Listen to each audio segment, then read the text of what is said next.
questioning my authority, I walk out of this meeting.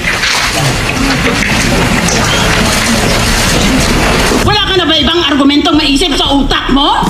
Kung hindi maging personal laban sa akin? May I just say to those two girls there, will you please stop smiling and looking at your cell phones? If you're not listening to my speech, please step out. Go!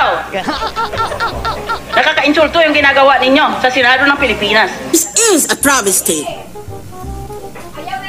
Una sabi nyo, malakas ang ebidensya namin kasi 8 ang krimen niya.